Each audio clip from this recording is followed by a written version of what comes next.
The Fluent Reader, Oral Reading Strategies for Building Word Recognition, Fluency, and Comprehension by Timothy V. Rasinski.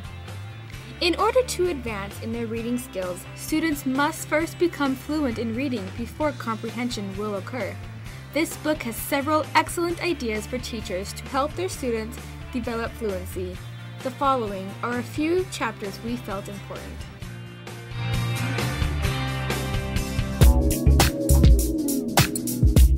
It's never easy to begin learning to read on your own. This is why we have teachers and guardians to help us. This is the big idea behind supported reading.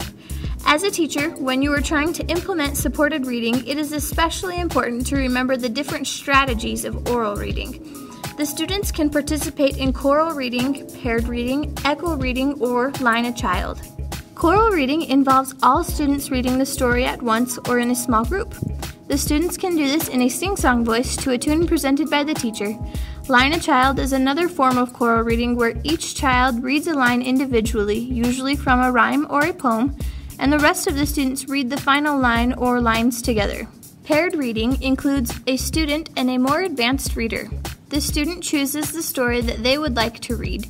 They sit side by side and read the story together in a natural, comfortable manner as one person, usually the student, follows along with their finger. In echo reading, one sentence is read and the student echoes back the same sentence or phrase. Oral supported reading allows the teacher to do some of the things that silent reading doesn't. It provides tangible, direct, and online support to the student as he or she reads.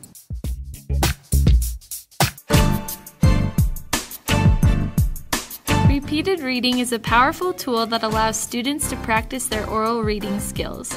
They are given the opportunity to read various texts more than once, improving comprehension and fluency. During repeated reading, students recall facts from the reading, read with better phrasing, and ask more meaningful questions to reveal greater insight. As the teacher implements repeated reading, they should choose an appropriate passage for each student, matching their reading level. They should sit next to the student and keep track of the student's progress and reading rate. There are many activities that can be used to practice repeated reading. Radio reading is used with a small group of students reading out loud together.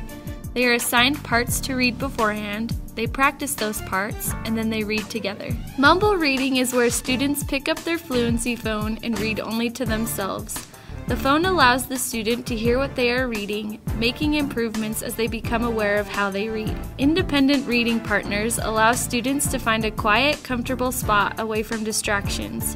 They read a section of text to their partner a few times and then switch so the other person reads. They provide feedback to help each other. Word walls are very important and should be implemented into any classroom. It shows students the words they will see most often and helps them to become familiar with them. When repeated reading is implemented on a regular basis, teachers will see how their students' overall reading improves.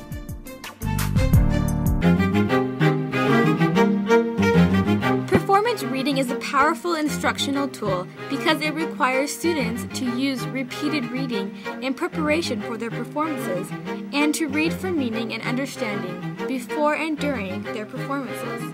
There are several forms of performance reading. Some examples of student-led read-alouds are radio reading, book talks, book buddies, and recorded books. Poetry is a big part of the curriculum. Poems are meant to be read aloud. A great way to incorporate poems in the classroom is by having poetry coffee houses. The students can sit on bar stools in the middle of the classroom and read poetry to an audience. The best performance reading is Reader's Theater. In this book, there is a suggested schedule for Reader's Theater. Before the week begins, select or write a script. On Monday, introduce the script to the class and assign students individual parts by volunteering or auditioning. Tuesday through Thursday, the students practice their parts on their own, in their group, and at home. On Friday, invite students to perform their scripts for an audience. Make the performance a special event. Invite other classes, the principal, their parents, etc. To find scripts, there are many suggestions in this book, and teachers may also write their own.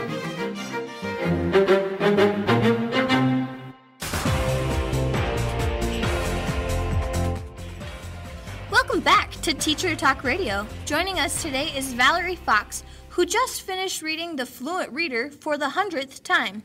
In honor of the book, Miss Fox has decided to change her name to Madame Fluent Reader. She is here to discuss her thoughts on the book. Welcome, Miss Reader. Thank you. Tell us, why did you choose to read the book 100 times? I just love it so much. It lights up my life. What? This is a talk show, not music radio. Oh, pardon me. What I mean is, it has been a valuable teaching tool in my classroom year after year. What is the most valuable tool you have found? There are so many ideas and activities that have helped all of my students become fluent. They love the activities, too. What do you do for those shy readers who don't really want to do a reader's theater? Well, I found that buddy reading is a great thing for these students because it's a small group and no one is watching them. This sounds like a great book, but tell us, Miss Reader, why do you think our guests listening should read this book? When I first started teaching, I didn't have a clue where to start with reading. I found this book and my fluency fears were calmed. If you're struggling with how to teach fluency, this is the book for you. Thanks, Miss Reader. I know you really did light up my life today. Well, we will be back in a few short minutes to discuss strategies found in the Fluent Reader.